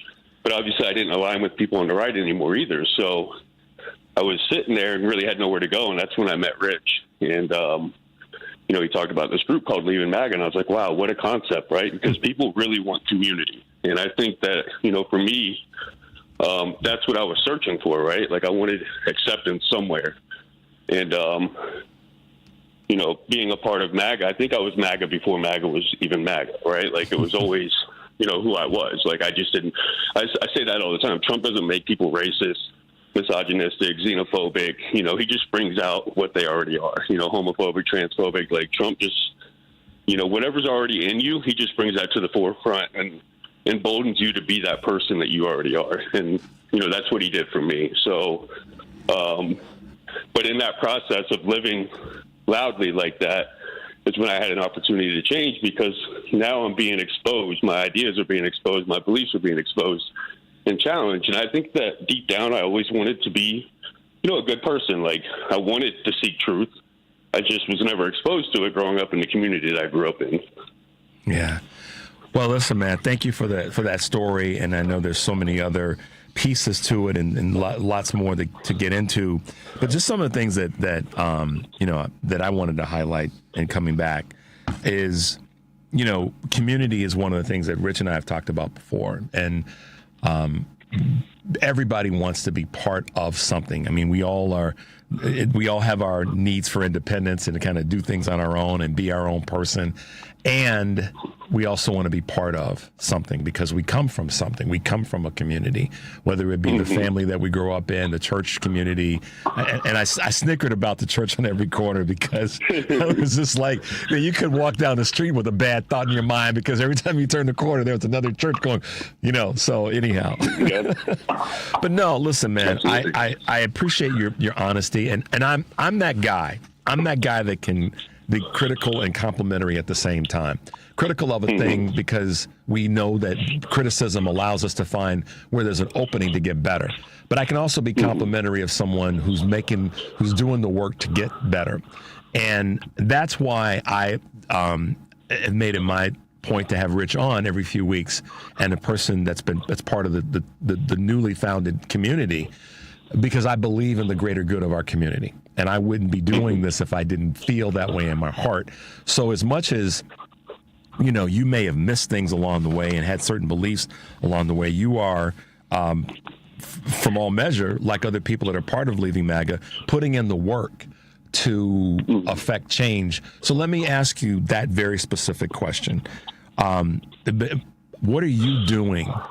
What do you want to be doing to help others who may have a similar story like yours, where they got thrown off by the course of life and found their way down this dark path, and now they're trying to make their way back? What are you trying to do to affect that in a positive way?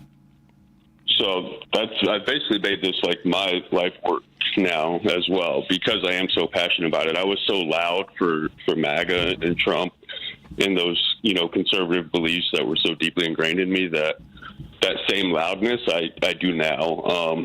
Right now I travel the country and speak about my experience, from white Christian nationalism, not understanding if that's what it was, but it obviously was that, to doing the work of anti-racism, to doing the work of educating people about, some of the institutional flaws that we have, as well as, what MAGA stands for and what Trump stands for, and, how it's become a cult. And so I do a lot of speaking on that. And I also meet with, lawmakers, especially in the state of Florida, because we are so deeply red now, that just trying to show them that, like, some of the ideas that you have are harming people in our communities.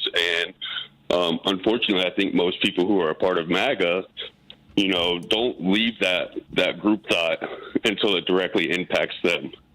And then, except those who obviously benefit from it, the Trumps and, in our state, DeSantis, like, they benefit from spewing this stuff because they know it's, profitable. They know it keeps them in positions of power. But the people that they're manipulating in the process, I believe the vast majority of them want to be good people. Like, they want to do what's right for the community.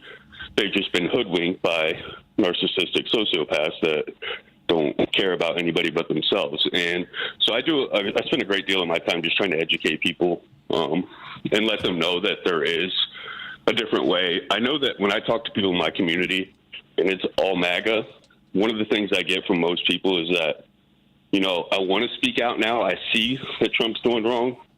I'm starting to see it now, but I'm afraid of the backlash, especially for their businesses. You know, they're afraid of the economic backlash that if every one of their customers are MAGA and they start to speak out, they're afraid they're going to lose that customer base or they're going to alienate people.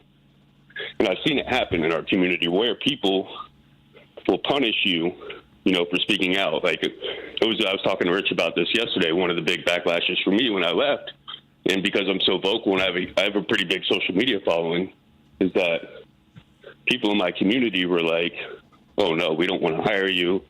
We don't want you to come work for us." Like, because I'm so loud. No. So it is. I've heard other politicians. I've heard other people, but specifically politicians that I've asked that have been on the show that are Democrats, and I've asked, so why is it that the people that quote unquote are your, you know, political colleagues, as they've phrased them, and all that, why are they not stepping up? The elected officials, why are they not?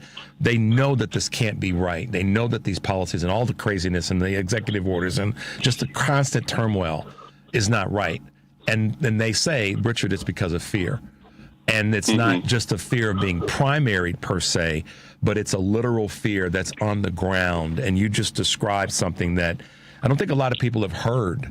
And I think it's important and informative for folks to know. Not that it's an excuse or should be used as a rationalization, but in their minds it's real. That they live in a community, based on what you just described, Danny, as a red community, red-owned business and red customers, and speaking out against this orange menace, or the one that's in Florida, DeSantis, his son, Junior, DeSantis, Trump Jr. So that's real. In other words, Danny, you're saying that fear in their minds is real. That they're going to lose customers, they're going to lose access, and all the other words that we can use to describe it. Is that where you're coming from in this? Absolutely. I have friends who are registered Democrats who own businesses and literally will change their voter registration to like independent, just so, because they're afraid of the backlash. Like, that's how like deeply embedded it is in our community. Like, you see the Trump flags everywhere, the Trump signs, and some of them are starting to come down a little bit now. But I mean, it's, you know, an entire identity. So like, when people speak out, it comes with, you know, consequences. And a lot of people are afraid of those consequences of what will happen, so they just remain silent and complicit in what's going on. And that's what I try to let them know, is that, you know, your silence is essentially violence. It's hurting people. And no matter what the consequence is to you, long term, like it's going to be beneficial to the greater good of the community. And, you know, when history looks back at us, do you want to be the one that sat silently while this, you know, took place? And it's hard, though. It is hard to get people, because I personally literally lost a marriage behind it, a career. You know, you lost that because you spoke out, or because you were part of MAGA? Because I spoke out once I left. So because the person I was married to was conservative, diehard MAGA, and basically I was given an ultimatum as I started to change, and this was back in 2021, to either stop with my platform and water down my message and just talk about like prison reform or men's mental health, but don't talk about the politics, or, you know, basically we get divorced, and you know, we got divorced. But also the same thing with the work I was doing, because I was a sales director of a company, and sales is obviously a big thing, and the owner was MAGA. A lot of the clients were MAGA, but I also brought in a lot of clients that weren't MAGA just based on my platform. Right. But again, he wanted me to stop talking about the politics on my platform, stop talking about Trump, because he thought it was going to hurt his business. And ultimately, I was given an ultimatum, and, you know, I left. But that's the reality of like what we live in our community, is that there are consequences for people who do speak out, because the rest of them will try to punish, in ways, and like that's why. So I guess they go woke and go broke, like wow, because they literally tried to punish people. Yeah, they tried to punish people for actually, coming into truth. I thought that like once you see the truth, you can't unsee it. Like there's no way that you can unsee it. It's just getting people to see it. We're going to take a quick break. You're listening to Choose Views on WCPT AM 820 Chicago, WARR 1520 AM and 103.5 FM from Warren County, North Carolina. I'm Richard Chu. We're talking to Rich Logis from Leaving MAGA and Danny Collins from Leaving MAGA. We'll be right back.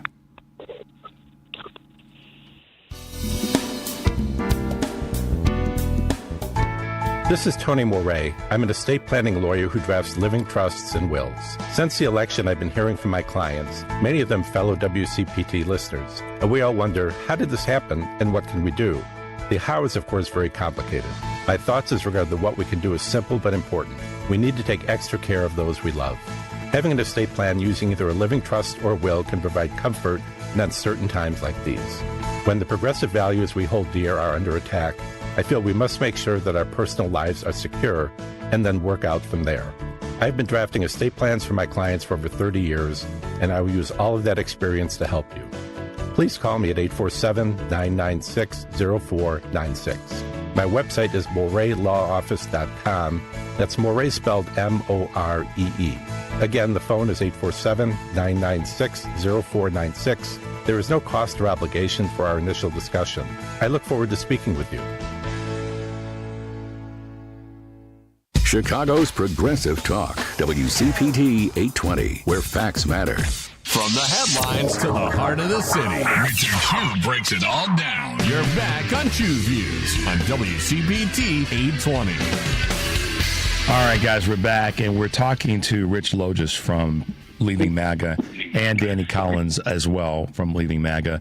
Before we went to the break, Danny, you were talking about how deeply rooted this is in the people that you know and this other part of the community or former community that you were part of. And I'm going to ask you maybe a little bit different question, but it's one that I think is fair because of how you've laid out the things that you've experienced and that you've seen and that still exist with MAGA. A lot of times the conversation comes up that, the Democratic Party didn't talk to enough of the regular everyday person, quote unquote. And I've tried to navigate through that as much as I could these last months. But the other thing that I talk about, that I hear that you're saying is actually more powerful and more realistic, is that this racism that you talked about, this sexism, this Christian nationalism that you talked about, that has got deeper impact or is having deeper impact on the community, micro and at large, than the fact that the Democrats didn't say the right thing or Kamala Harris didn't say the right thing at the right time. Try to navigate or steer this boat through that part of the conversation, because it sounds like you're onto something, that it's a deeper problem than anything that any Democrat could say. Absolutely, and I think a lot of it comes through education, right? And I think that's why you see the right trying to ban books. That's why you see Trump assaulting our secondary institutions and colleges, because, he said he loves the poorly educated.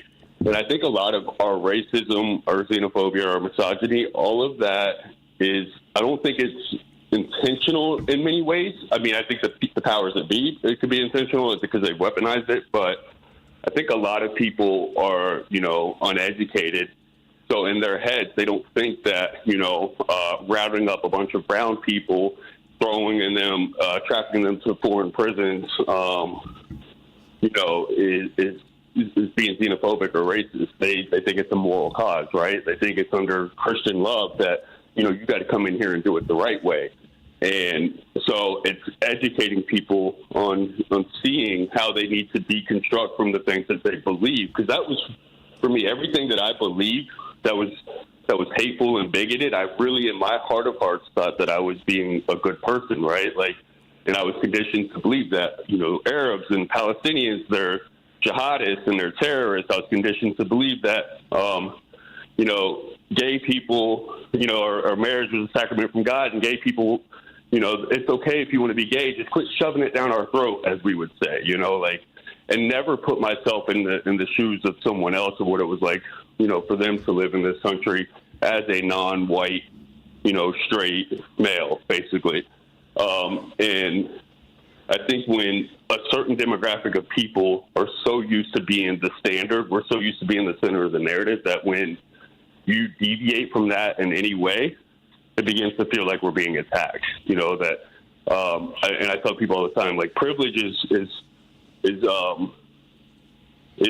when it feels like that diversity, equity, and inclusion begins to feel like discrimination and oppression, right? It feels like when you start to include other groups of people and other demographics of people, now you feel like you're being attacked. And that's what you see in a lot of these rural communities. You see in a lot of these red communities is that they've rallied behind a common enemy, and Trump has appealed to that. He's appealed to the emotional side of that, you're under attack, your nation's under attack, and we got to take it back, Not really understanding, and this is why education. You're the first part of your education is so important. The first part of your answer, which I so applaud you for saying, education, not just classroom education, but educating and informing people on what's truth, what's really truth, and what's fiction. Yeah. Because you tapped into that early in your response.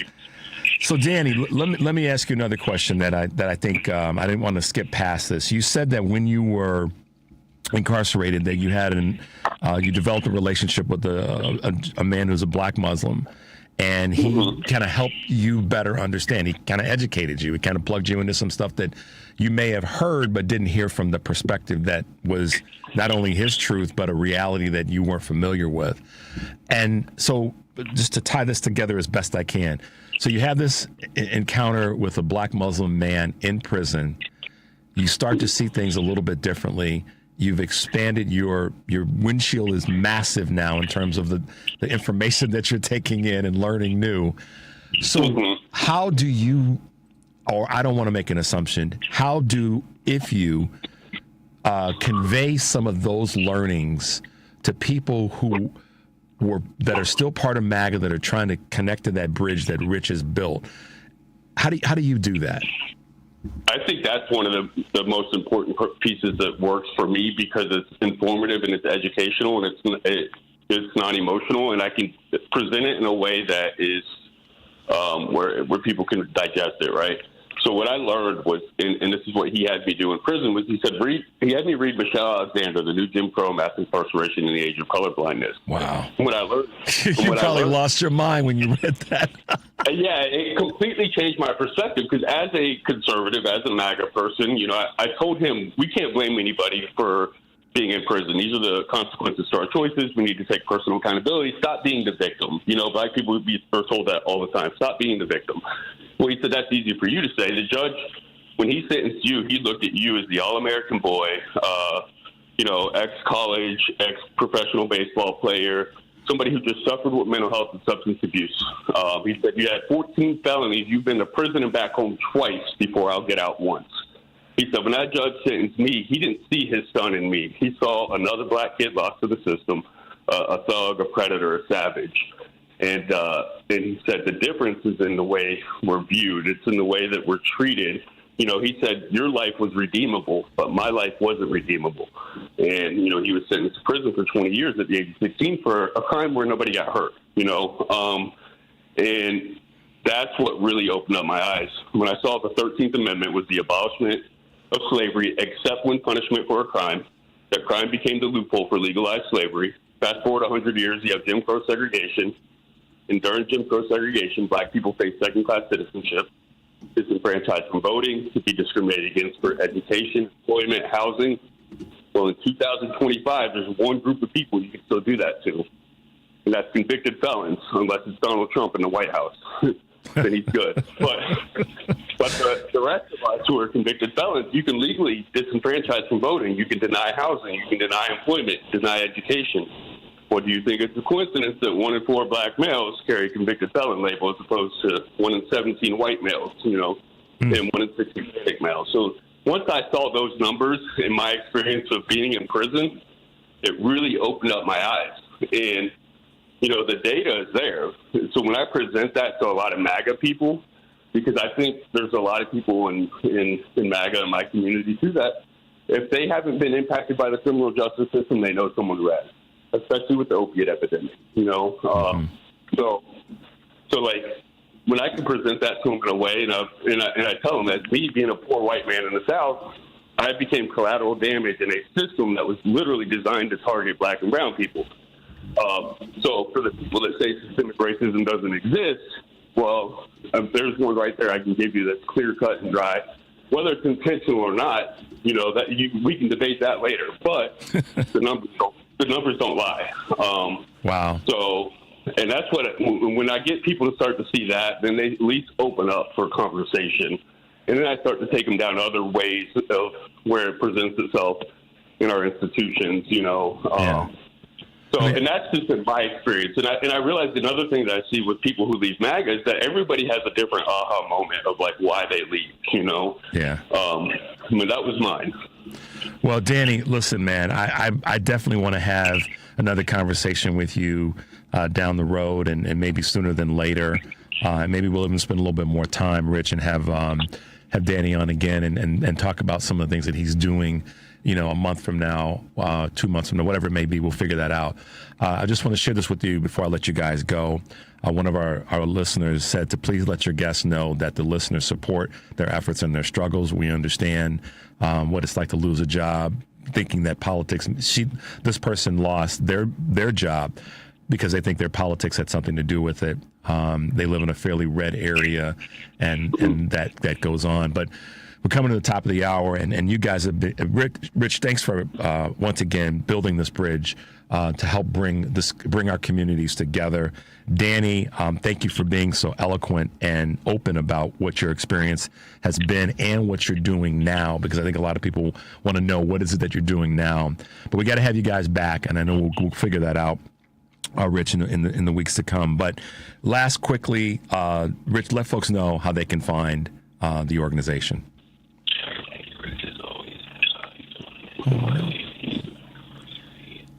It was August 30th of 2022 when I finally made the decision to permanently leave MAGA. So by the time we see each other next, we'll have celebrated that anniversary. But everyone, listeners can read all of our leaders' testimonials, including Danny's, at our site, leavingmaga.org. I want to personally thank Danny, and his story affirms how important diversity is. A diverse assortment of beliefs, diversifying our news and information, and how we educate ourselves. It challenges our biases, our preconceived notions, and it affirms Danny's story really reinforces why diversity is so crucial to being a better citizen. Thank you both for being with us this morning. Danny, your voice is important. Both of you guys stay safe. Look forward to having you back soon. Talk with you then. All right, guys, got to wrap up tight and quick. Danny was bringing the heat this morning. I love his story, and thanks to Rich Logis for being with us. Take a deep breath and make your life count. We'll see you tomorrow.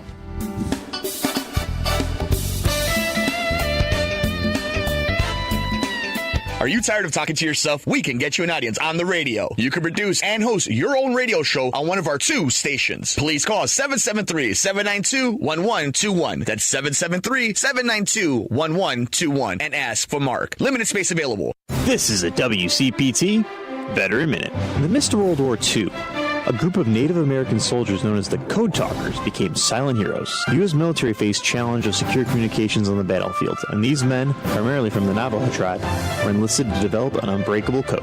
Using their native language, which had no written alphabet, they transmitted vital messages that were indecipherable to enemy forces. The code proved to be an essential asset, particularly in the Pacific Theater, where it helped the Allies win crucial battles. The Code Talkers' courage and ingenuity saved countless lives and turned the tide of the war.